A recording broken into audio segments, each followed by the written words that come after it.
Welcome to episode 40 of I Thought I Knew How, a podcast about knitting and life and all sorts. I'm your host, Anne Frost, and this episode was recorded on August 7th, 2020. Today I'm going to actually talk about some of my current knitting projects, and I want to share a yarn crawl I just went on with one of my daughters. We have a few other things to talk about, and we will have a show. Let's get started. First, a huge thank you to Regina and Karen Grace and Jessica for becoming patrons since the last episode over on patreon.com/I Thought I Knew How. Patrons help with the running of the podcast and receive some benefits in return. If you'd like to look into that more, you can hop over to patreon.com/I Thought I Knew How and see if it makes sense for you. Patrons are great. And thank you to Maddie, Check Times 2, and Karen Grace for leaving comments with their reviews on iTunes over the last few weeks. Their reviews were so sweet too. I did a little aw after each one of them. So thanks, guys. iTunes reviews and comments help raise the show in the rankings when people search for knitting podcasts, so it's an easy way to help spread the word. I don't often talk about what I'm knitting on the show, at least I don't feel like I do. Usually when I do, it's in the context of the Master Hand Knitter program, so it's swatches, or it's something I knit for a yarn review. But I have 2 projects on my needles right now, and I want to talk about them, so here we go.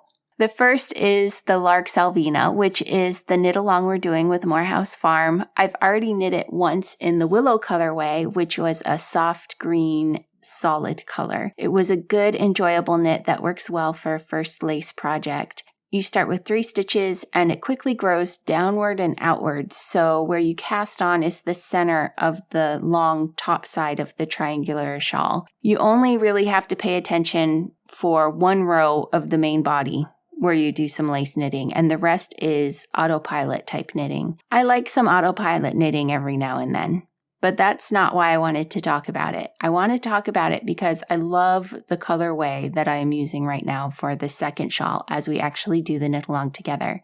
I wanted to knit the second one in a yarn that had all the colors of the rainbow, and Morehouse has one called Monet's Garden that runs through the colors in short segments. And they're not uniform. So you have maybe 3 inches of red, and then 1 inch of orange, and 3 inches of yellow, and 2 inches of green. And then you'll have like 1 inch of blue that blends with the red a little bit for just a short bit of purple. But it's not always like that. Sometimes those repeat lengths are different.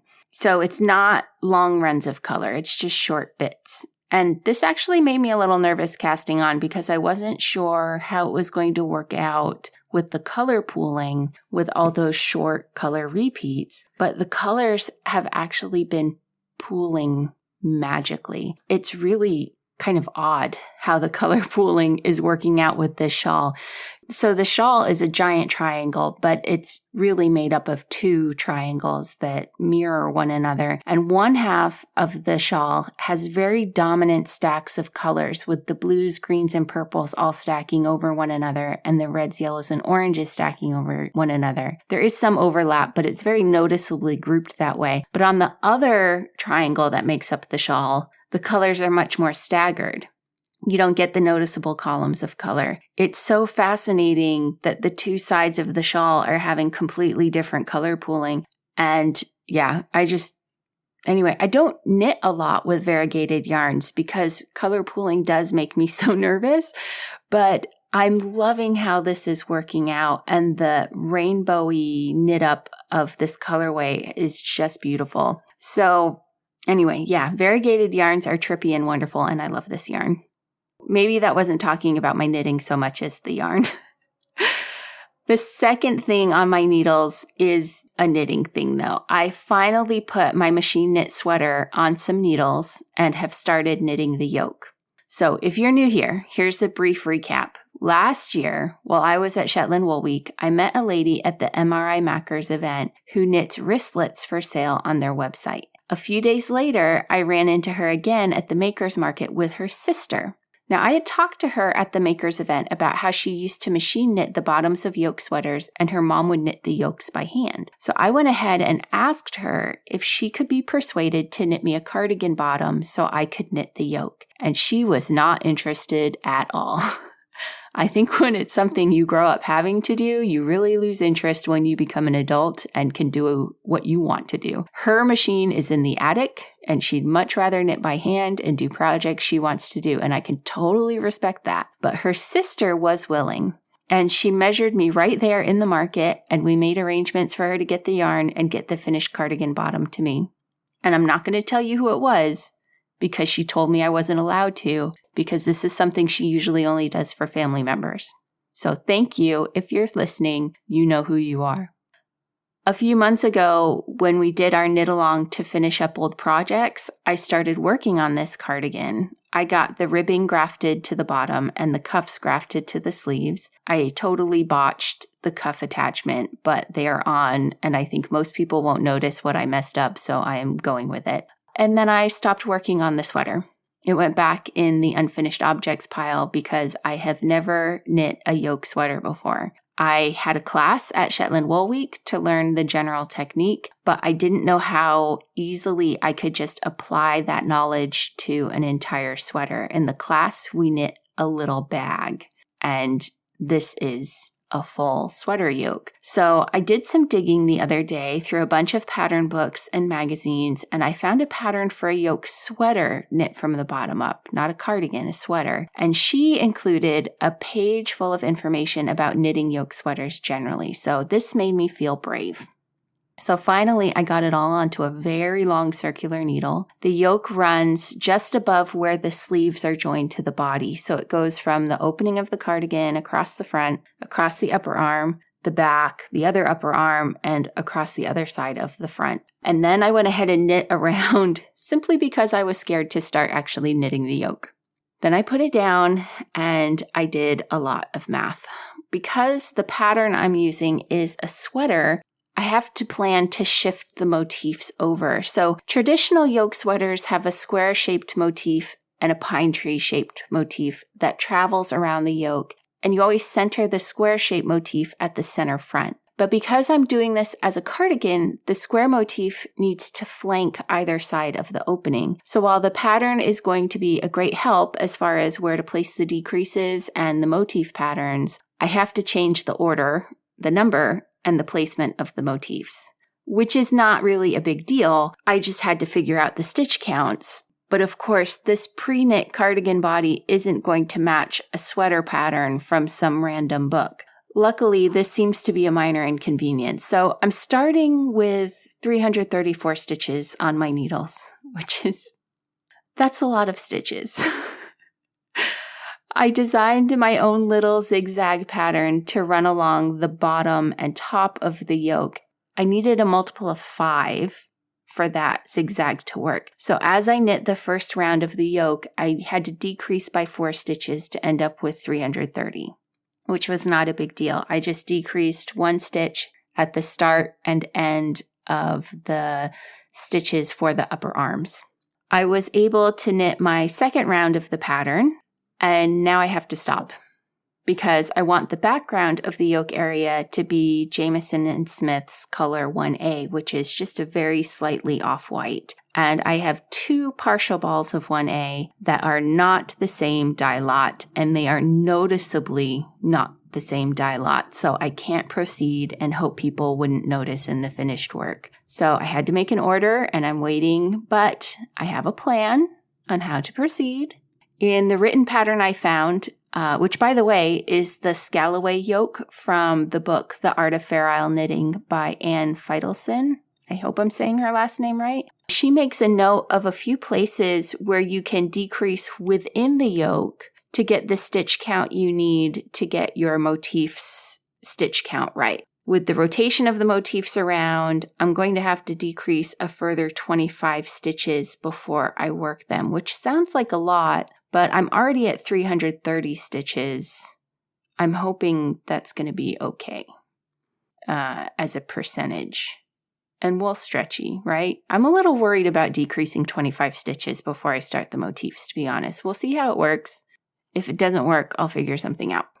If it does work, I'll be good. This is all good, right? It'll be fine. Anyway, for now, I'm waiting for the yarn to arrive, so I'll just continue to obsessively worry about it in the meantime and quadruple check my math, because knitting is relaxing, right? Let's have a song. It's already August, you guys. It's well into August. I can't even with this summer and the lockdown and everything. And we've even managed to get out quite a bit. I'll share a bit about my latest adventure later in the show, but for now, let's have a musical break. If you are somewhere where you can, pick up your knitting, and I'll see you on the other side. This is I Would by Sarah Miria Joe.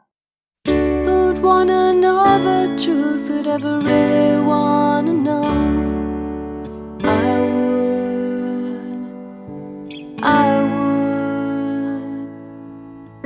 Who'd wanna let the world in better than it gets on? I would.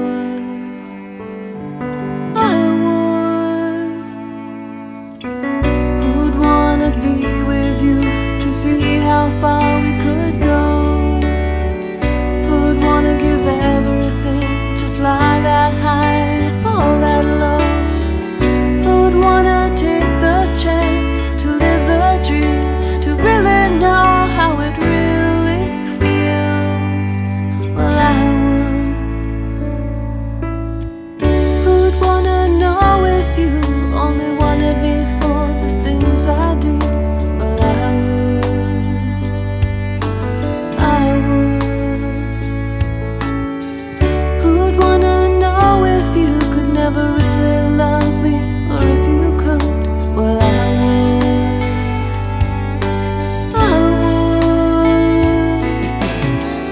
Who'd wanna take what you have to give if you might walk away?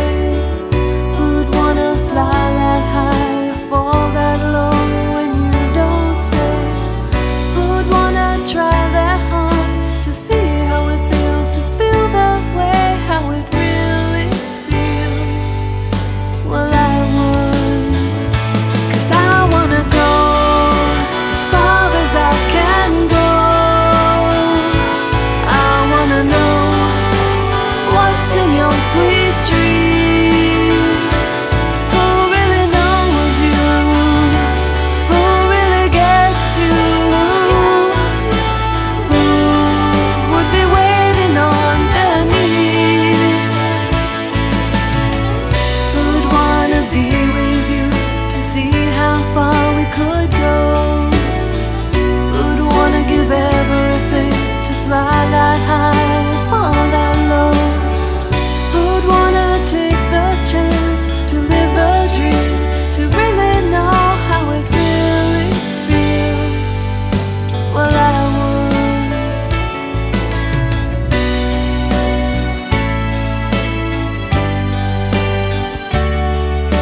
Well, I would.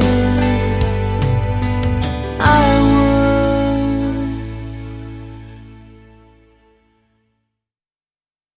I went on a yarn crawl last week with my youngest. It was such a treat to have a yarn-related something, a knitting-related something that I could go do that hadn't been canceled. Both of my girls are knitters, but my oldest was on a trip with her dad. So Abby and I went up to Maine, New Hampshire, and Vermont, and we were able to visit 15 yarn shops over 4 days on the Great Northern Yarn Haul. We started in New Hampshire at Spinning Yarns in Dover, which is a charming little town, and Spinning Yarns fits right in. They had very friendly staff and a great selection. We crossed over to the Yarn Cellar in York, Maine, where Abby bought herself some yarn to knit an olive oil sweater by Fable Knitwear. The Yarn Cellar was a spacious shop with lots of choice, and the owner was great. She'd actually listened to this show before, which threw me for a loop. She is my first encounter meeting someone out of context, and I know she's a yarn store owner, but I mean like a listener who didn't come to find me somewhere, like at a Vogue knitting booth or at Loch Ness Knit Fest or something. She was just someone I was talking to, and when she heard my email address, she said, "Oh, you have a podcast?" And I told her, and she said, "Oh, I've listened to that." And that was trippy. Anyway, it was trippy. Next, and I'm going to talk a little bit more about the conversation I had with her later on because it has to do with the Master Hand Knitter program. Next, we went up to Portland, Maine to KnitWit, which seemed to have all the Quince & Company yarns, which I hear about everywhere. And so I was really glad to finally find in person. I did pick up some of their Finch to use as the background color for a Stephen West pattern that I think is called Painting Bricks. I will link to it in the show notes. And then I found the other colors for that at another shop. But I'm looking forward to knitting with the Quince & Company yarns and giving them a try after hearing about them for years and years.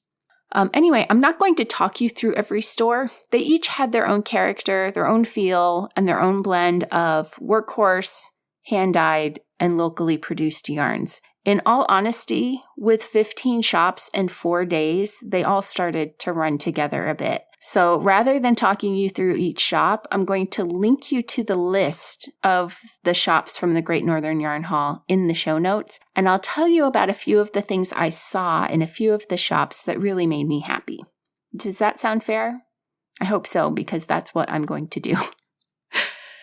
First of all, I will say that the total list of shops was 18, and we made the conscientious choice to just not visit 3 of them.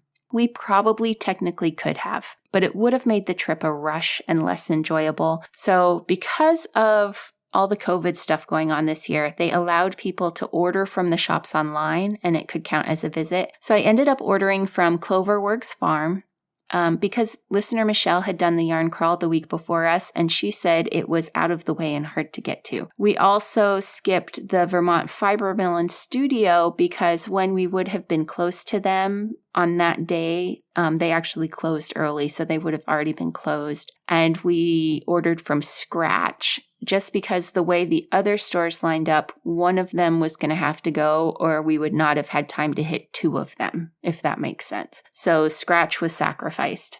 If I had to do this again, just as an FYI, I would have done it over at least 5 days, and I would have rented an SUV to make access to some of the farm places a little easier. Okay, things I loved that I saw in some of the shops.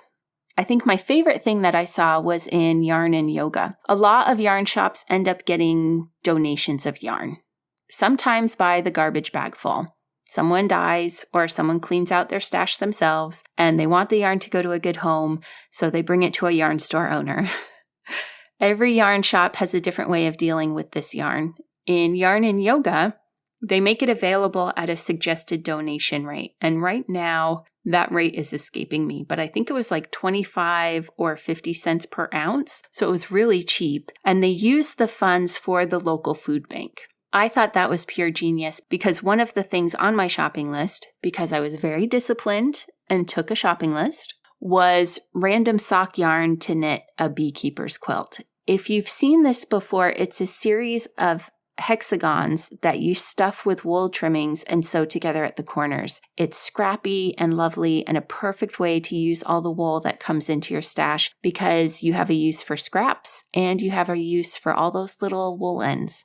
I figured if I was in a store and couldn't find something I wanted on the haul, I could get a random skein of sock yarn for the beekeeper's quilt and call it good. Well, when we got there to Yarn and Yoga, there were 2 workers, and one was dealing with a garbage bag full of donations, and when she heard I was looking for some random fingering weight yarns, she pulled out all the bits and bobs that she could find in the bag, and now I have lots to work with for this project of mine that will probably take me 10 years of knitting now and then to finish, and I was able to get some random odds and ends of what I need for next to nothing, and the food bank got a donation, so everybody won. Another shop that I really loved was Two Sisters Mill and Mercantile. If you Google image search for it, you'll get pictures of their old location. They are in a new space that is an old storefront with large glass windows on either side of the door, and inside they have a good selection of yarns and supplies for felting, but they also have so many locally made items. There was tons of hand-spun, finished items, and not just knit and crocheted, but sewed items and woven items. They really do an excellent job of promoting local handicraft. There were a lot of hand-woven towels and napkins and felt pillows, and it really was a joyful experience to get to see what folks in the area were making. As an aside, I think that local makers think that local yarn shops would not be interested in selling their things. I can say from experience that local yarn stores are usually interested in selling things that their customers want to buy. So if you are making things, approach your local yarn store owner and see if they're willing to try selling some of your things for you. I know Rachel at U&U is currently selling some project bags made by a member of the knit club that meets there, and she supports local hand dyers. Back in the day when I was making pretty stitch markers to sell, they were the hot new thing. And 4 of the 5 shops in the area that I approached about them wanted to sell them. So take a chance. The worst that they can say is no. And that's not ever killed anyone.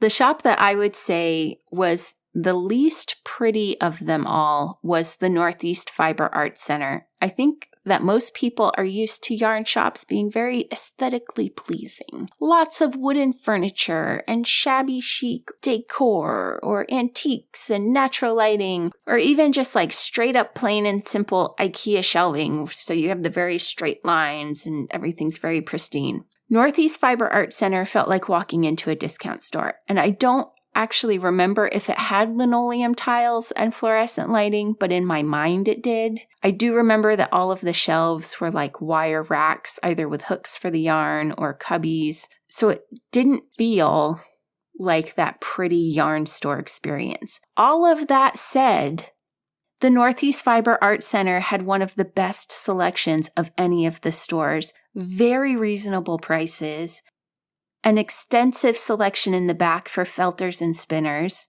a selection of really nice, smaller brand yarns that I didn't see anywhere else on the trip, and a top-notch owner who was friendly, helpful, and knew her stuff. So I walked in and my first impression was not favorable, but I walked out thinking that based on the merchandise and the service, it was one of the best yarn shops I've been in, and I mean that. I would still put Webb's as number 1, but the Northeast Fiber Art Center would be somewhere in my top 5. Another entry in my top 5 that I found on this trip was the Elegant U in Concord, New Hampshire. You all know how I feel about knitting with natural fiber yarns, and you know how I feel about Shetland. So let's pause for a moment, please, while I gaze into the middle distance and think about the last time I was in Shetland.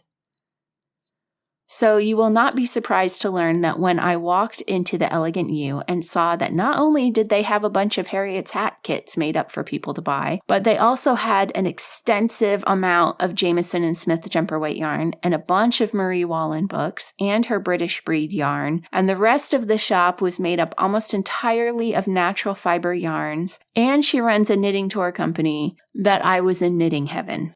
It was our last store, and we actually had to backtrack along the route 2 hours in one direction to get to it because its hours didn't line up with when it would have made sense to go to it. We almost didn't go, but they didn't have an online shop, so I wouldn't have completed my card if we hadn't actually gone. That's the only reason we drove 2 hours out of the way. That's how much of a completist I am. I probably should see someone about this. Anyway, I'm really glad that we did because it really was a great little shop. Of the 15 shops I made it to, there was only one that I honestly did not like, and that had more to do with the fact that we had been to a bajillion shops by that point, and this particular shop didn't have anything we hadn't seen elsewhere. All of that is understandable and excusable. You can't have 15 yarn shops and not have overlap. But what really got to me was that the owner was there, only acknowledged us begrudgingly, and left the store in the hands of a brand new employee who hadn't ever even rung up a customer yet. It was not cool.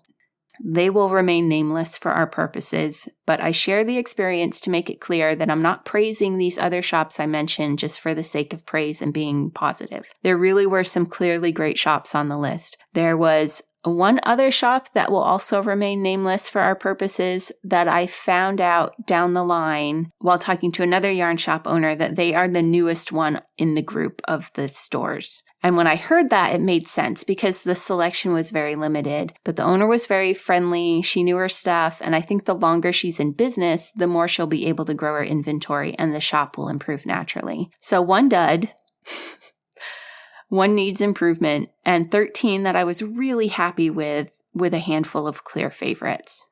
To be clear, all the shops this year made the decision to open with everything going on, and they all were extremely conscientious about asking people to mask and pointing them to the hand sanitizer upon entry. Yarn and Yoga actually walked people to the bathroom at the back and had people wash their hands, which I appreciated because washing your hands is much more effective than hand sanitizer. There were screens at the checkouts, and most shops were set up so that no one handled your credit card but you. We felt safe the whole time. I think shops that are reopening are doing their best to make sure people feel comfortable coming in, and I want to offer kudos to all the shops for taking safety measures and actually following them. The Great Northern Yarn Haul is a yearly event that usually lasts a little over 2 weeks so that you get 2 weeks and 3 weekends to visit all the shops, and includes shops from Vermont, New Hampshire, and Maine. This was my first year doing it, and I would recommend it, but I would also recommend that you plan on at least 5 days for 18 shops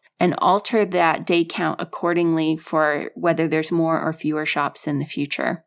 The haul takes you through some really gorgeous parts of New England that people tend to visit in the fall or the winter, but that are just as beautiful in the summer. So do put it in your yarny bucket list and give it a try. If you follow me on Instagram and have been in my stories over the last month, you will know about the 100-day dress challenge that I'm currently in the thick of. The challenge is to wear the same wool dress from Wool and for 100 days in a row and post a picture of it somewhere where they can track your progress. I'm posting daily in my stories and then saving them up in the little saved stories area. If I make it the full 100 days, I will win $100 towards my next dress purchase, which I think is pretty cool. Honestly, the hardest thing about this has been remembering to take the picture every day and trying to make it interesting. I am not a fashion blogger. I mean, I guess knitting is fashion, but I tend to spotlight the knitting, not the knitting on me. Anyway, I started in July, which I thought may have been a bad idea because it's wool and it's summer, but I figured I would really put my money where my mouth is with this dress because one of the things I keep saying is that wool keeps you cool in the summer. And it really has. I did the yarn crawl in this dress, and the days got well into the 80s and 90s, even though we were in northern New England. I met up with a friend who was wearing a t-shirt and a skirt on a 94-degree Fahrenheit day, and she was sweating like crazy, and I was fine. I was fine in wool in the summer. Now, this isn't a 100% wool dress. I don't think that I would wear a 100% merino dress for 100 days because I think it would start to wear through in some areas. But this dress has some nylon in it for some extra strength, so it's like sock yarn. Only it's about as thick as a t-shirt. I have traveled 3 times with this dress so far, each time for 3 to 5 days, and each time I was able to pack everything I needed into a small carry-on and still had space left because I only needed my wool and dress, some underclothes, some pajamas, and an emergency just-in-case outfit that in every case I never wore.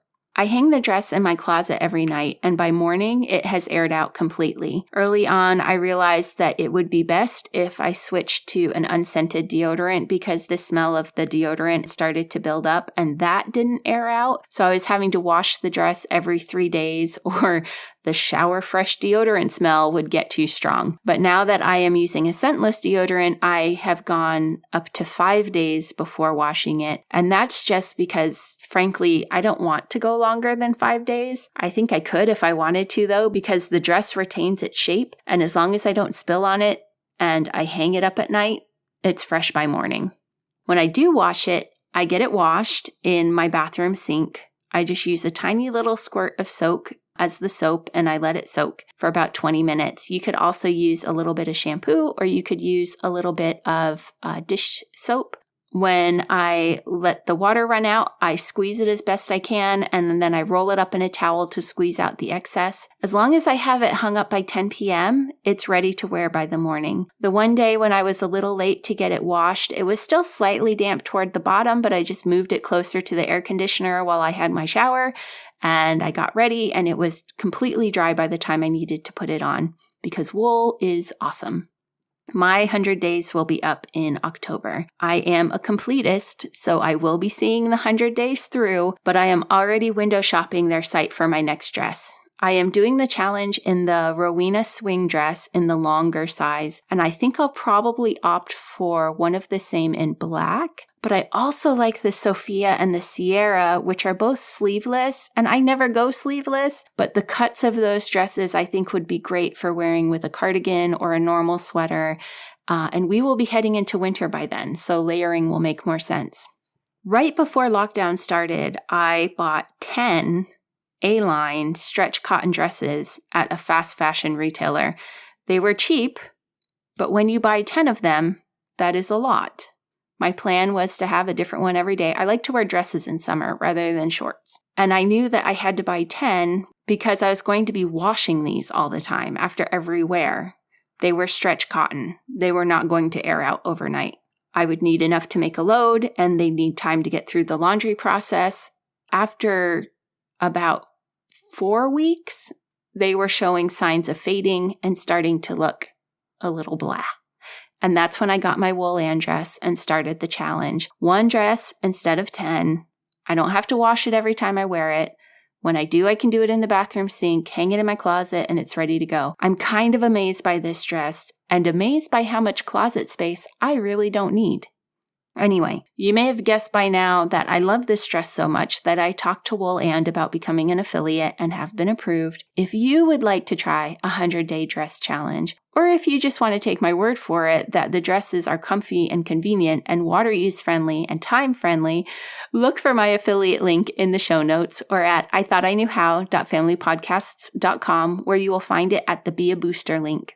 If you enter the Wool and site using my link, you will be helping to support the show and helping to save the planet and your time and wool growers. If you do take the plunge into wool, let me know which dress you get and how you like it so I can make an informed decision on my second dress. And as always, thank you for supporting the show, no matter how you do so.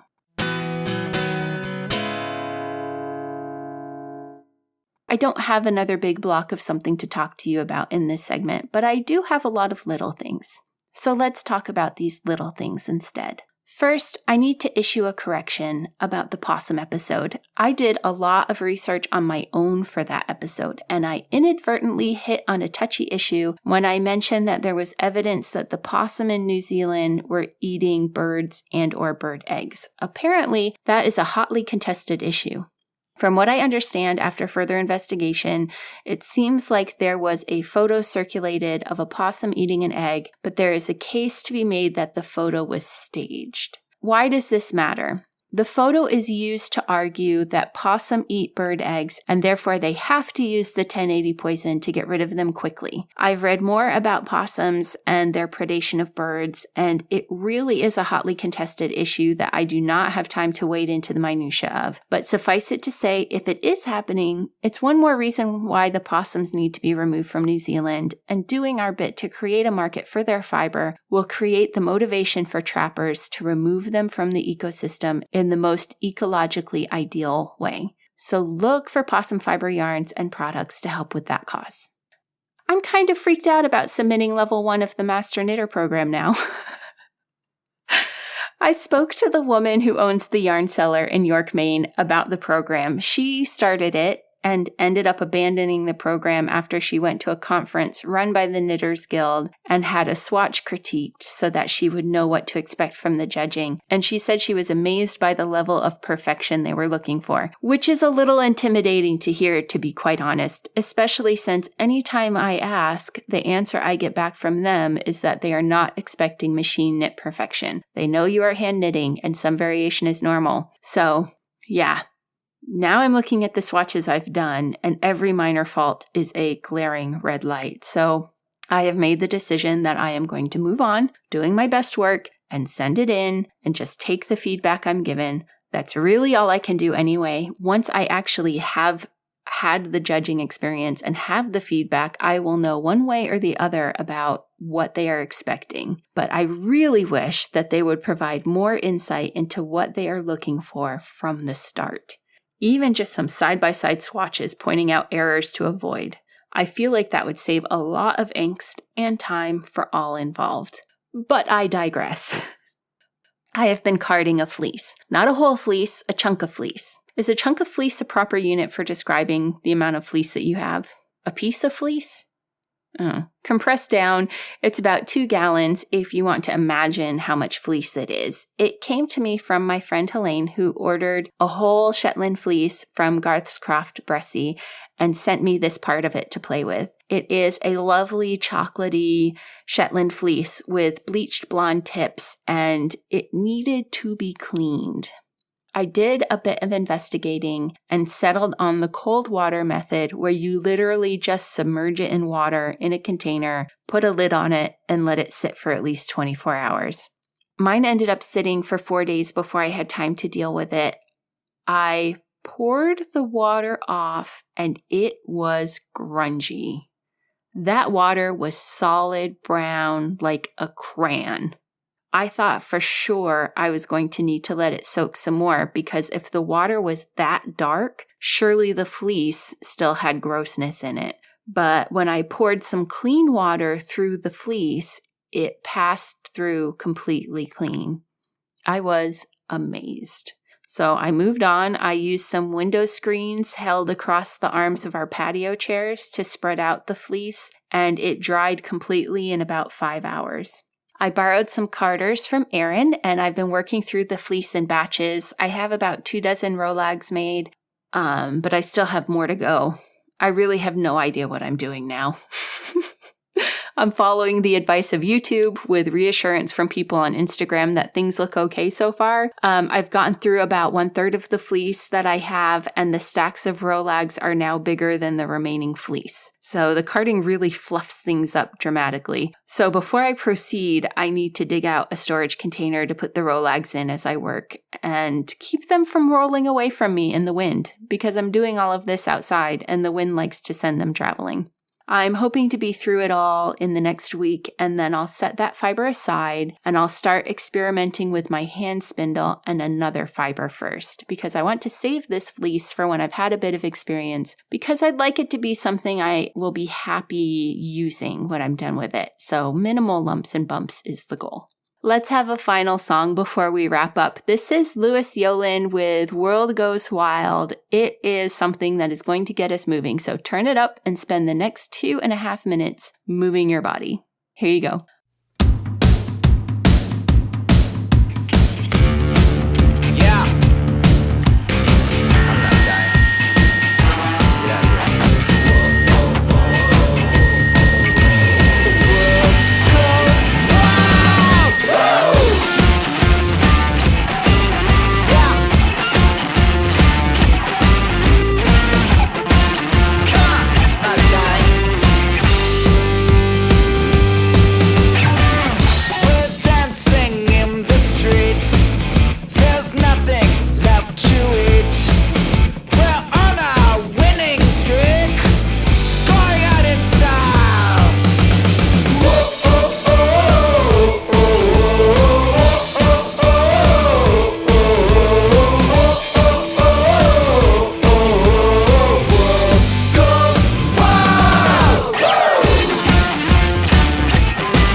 few more things before I go. We do have one more knit along coming this year, but I don't know what I want to do. Actually, I have 5 or so ideas, and I don't know which other people would like to do. Patrons, there is a poll on the Patreon feed about this. Everyone else, if you have an idea, go ahead and email me at ann@familypodcasts.com, and maybe your idea will either be better than one of mine or will count as a vote towards one of my ideas if we happen to overlap. Do remember that our first knit along for 2021 will be in January to knit the Tansy shawl from Shawls, Wraps, and Scarves. And in the meantime, Morehouse will be hosting a knit along for Avanth in December, which will be the introduction to placing beads on our knitting. So there are lots of pretty shawl knit alongs coming up. The prize post for the current knit along should be up on the I Thought I Knew How Facebook group by the time this episode goes live. Remember, all you need to do is post a photo of your progress on the Lark Salvina shawl by September 1st. The knit along will officially end on August 21st, so you will have extra time to show your progress. If you can post a finished photo, that's wonderful. But Morehouse knit alongs aren't about a race to the finish. They are about the learning process. So I just want to see that you've started the project to qualify for a prize. Again, you can find the thread with the prizes in the I Thought I Knew How Facebook group, which I will link to in the show notes, or you can find by searching for I Thought I Knew How on Facebook. Be sure to comment on the prize post, not just to the group itself.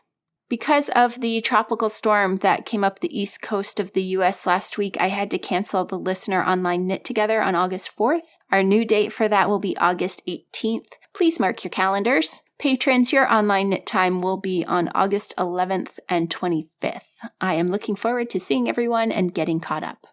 And I will talk to you here again in a few weeks. In the meantime, thank you for listening and knitting with me for a bit. If you'd like to support the show, please visit patreon.com/IThoughtIKnewHow to make a monthly pledge, or visit ko-fi.com, that's ko-fi.com/IThoughtIKnewHow to make a one-time donation to the podcast. You may also consider making a purchase from one of our sponsors by visiting the website IThoughtIKnewHow.familypodcasts.com and clicking the link at the top that says Be a Booster.